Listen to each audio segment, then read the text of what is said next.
Welcome back, everybody, to another edition of Tailgate Talk here at sunjournal.com. I am Justin Pelletier, joined as always by Mr. Cal Oakes and Where's the tailgate? Mr. Randy Whitehouse. Where's the talk?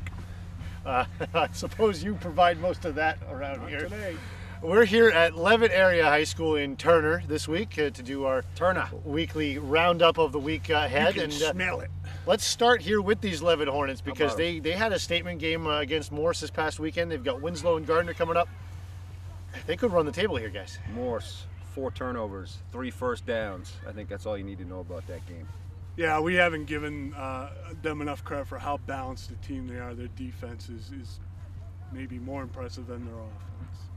This past week we also had the big game, Livermore Falls and Dirigo, and Dirigo came out on top of that one and kind of proved that they're right now the team to beat in that division. They have been the team to beat since the start of the season. I think both sides need to not read too much into that game because it's possible they could play again down the road, but certainly Dirigo, a statement game for them. And I think the Oak Hill game the week before that was a statement game too, the shutout. It kind of gave me some evidence that they were probably going to go in and win that one. Yeah, very impressive effort by the Cougars.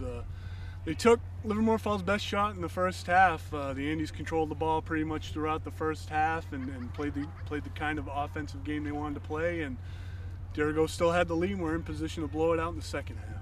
Going into this weekend, Livermore Falls can't let anything down because they go from playing Dirigo, who is the #1 team, to Oak Hill, which arguably could be the 2 or the 3, depending on what happens with Livermore Falls this weekend. Yeah, and Oak Hill has been kind of a sleeper team. They've been a quiet team since that opening week loss to Lisbon. They've got Josh Allen in the backfield, who doesn't go down from first contact, doesn't usually go down from second contact. And they can also balance it out with Josh Prue running up the middle, and they can dominate the clock, and if they don't turn the ball over, they got a chance to win that game. Yeah, the Raiders find themselves in pretty good position right now for that 4th spot in a home playoff game.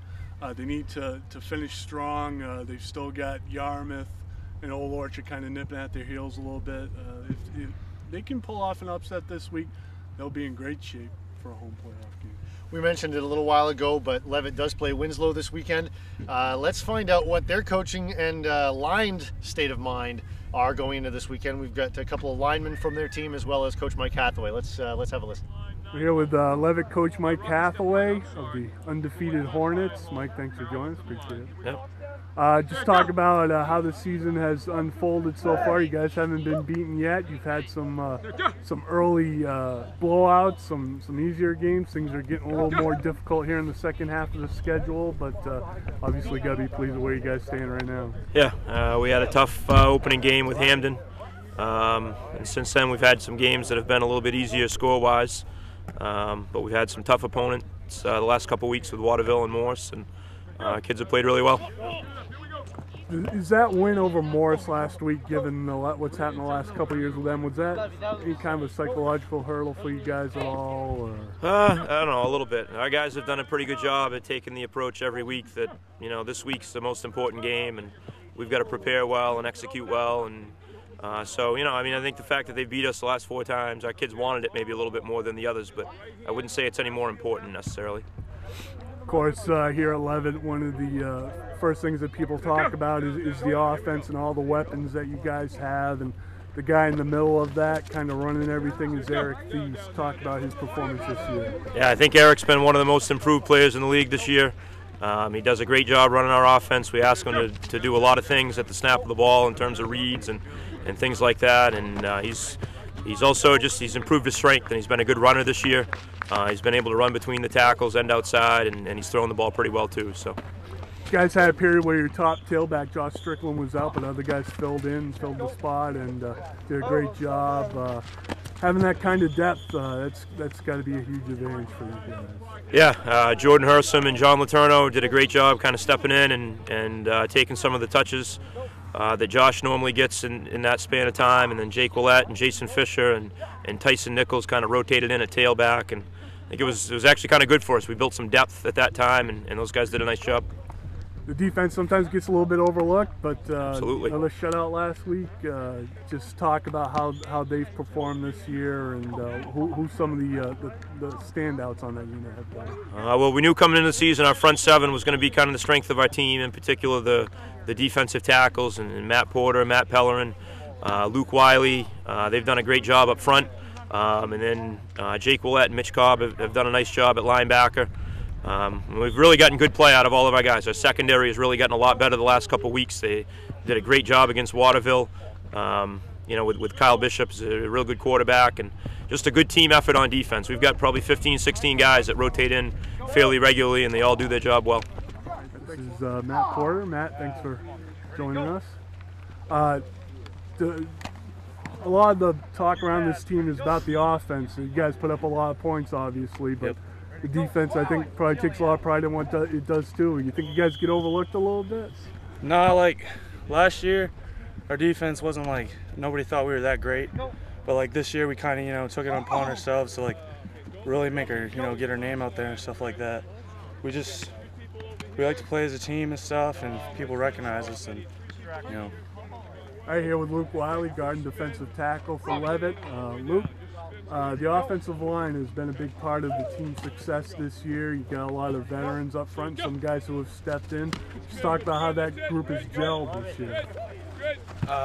Well, basically, as you can see over there, we work very hard as a unit. We're very close. We've all been together since we were younger. So, I mean, we've been doing it for a lot of years, and I guess it's kind of how we roll, I guess. That's why we're just so tight-knit together that, we're always picking each other up and playing hard. Pretty versatile offense that you guys have. You guys throw the ball a lot, but you also bounce, you run the ball. A particular aspect of the game that you guys take a lot of pride in? I mean, do you like running it down teams' throats, or do you like keeping your quarterback protected? What do you guys take pride in? Well, we take pride in doing everything right, or we try to at least. I mean, that's our main goal. But we definitely like to run the ball, I'd say. As an offensive unit, it's always nice to be able to come off instead of always waiting for somebody. And yeah, I mean, but both aspects are important to us. We're here with Leavitt tackle and nose tackle Matt Pellerin, and Matt, you're one of the key guys along the line. You're seeing a lot of double teams and so forth this year. You have some guys that can help you out though on the line. What do you see as your role on the defensive line for this team? Well, the defensive line is more like a unit. If we all play together, the whole team is going to make plays, and that's what our 50 base 5-2 defense is made for. So, is it a matter of you guys need to occupy blockers so that linebackers can make the plays? I mean, what's that philosophy? Yeah, that's what we're taught, is to keep the linemen off the linebacker so they can get in there and blow up plays. But sometimes we get free run, we get to blow up some plays. And that's when it gets really fun, right? Yeah. On the offensive side, you guys must take a lot of pride in the points you guys are putting up. I mean, it starts there in the trenches, right? Yeah. Oh yeah. We always just like to come out. We like to just hit hard, prove to our coaches that we can run whatever we want to. And that's just what our mentality is every time we step onto the field. And we'd like to thank Coach Hathaway and his players for giving us some time today. And other than these couple of games that we've already talked about, guys, what's there this weekend? I mean, really, there's kind of a light. It's kind of a light Friday night, though. Really, I mean, you got Coney at Lewiston, EL at Mount Ararat. Let's talk about Jay Winthrop. I think that's a significant game because the winner of that solidifies their playoff status. The loser has a tough game the week after. Winthrop will have Lisbon and Jay will have Livermore Falls. So I don't think either team wants to go into that final week needing a win. Yeah. I mean, not that they necessarily will. A team will make it at 3-5 with 8 teams going to the playoffs, but you don't want to. You want to give yourself some cushion. Coney and Lewiston's another intriguing game. I think Coney's played pretty tough this year. What are they, 3-3 now? Lewiston 4-2, and if Coney beats them, they'll fall behind them in the Crabtree standings, and any shot of them having a playoff at home is pretty much out the window. I think the overall theme for this week and next week is there's a number of teams that are really fighting it out for in the Pine Tree Conference for the final spots. You've got 5 1-5 teams. Brewers at the top of that list for the number 8 spot, but you still got Oxford Hills and Edward still have a shot. A shot. And, Slim chance. Just think if Oxford Hills had won that 5 overtime game, we might be talking about them in the playoffs. Yeah, that's true. And In Western B, I mean, the top 2 spots are pretty much set. It's just going to come down to that Mount Valley Cape game next week, and 2 weeks. 2 weeks, basically that's going to come down to maybe between Wells and Falmouth for the 4th spot. So some things in some areas are pretty much set, in some areas they're still up in the air. And that Jay Winthrop game that Cal was talking about will go a long way to helping try to clear that up a little bit, at least in that conference. Livermore Falls at Oak Hill. Let's see, Maranacook at Dirigo. That'll be about it. I mean, that takes care of the weekend right there. Yeah, Dirigo, chance to pretty much lock up home field throughout the playoffs. Maranacook, if they could bring the monumental upset, could put themselves in playoff shape, but they've got a game with Oak Hill the week after that might give them a chance as well. Thanks a lot, guys. Appreciate it. Thank you all for watching another edition here of Tailgate Talk at sunjournal.com.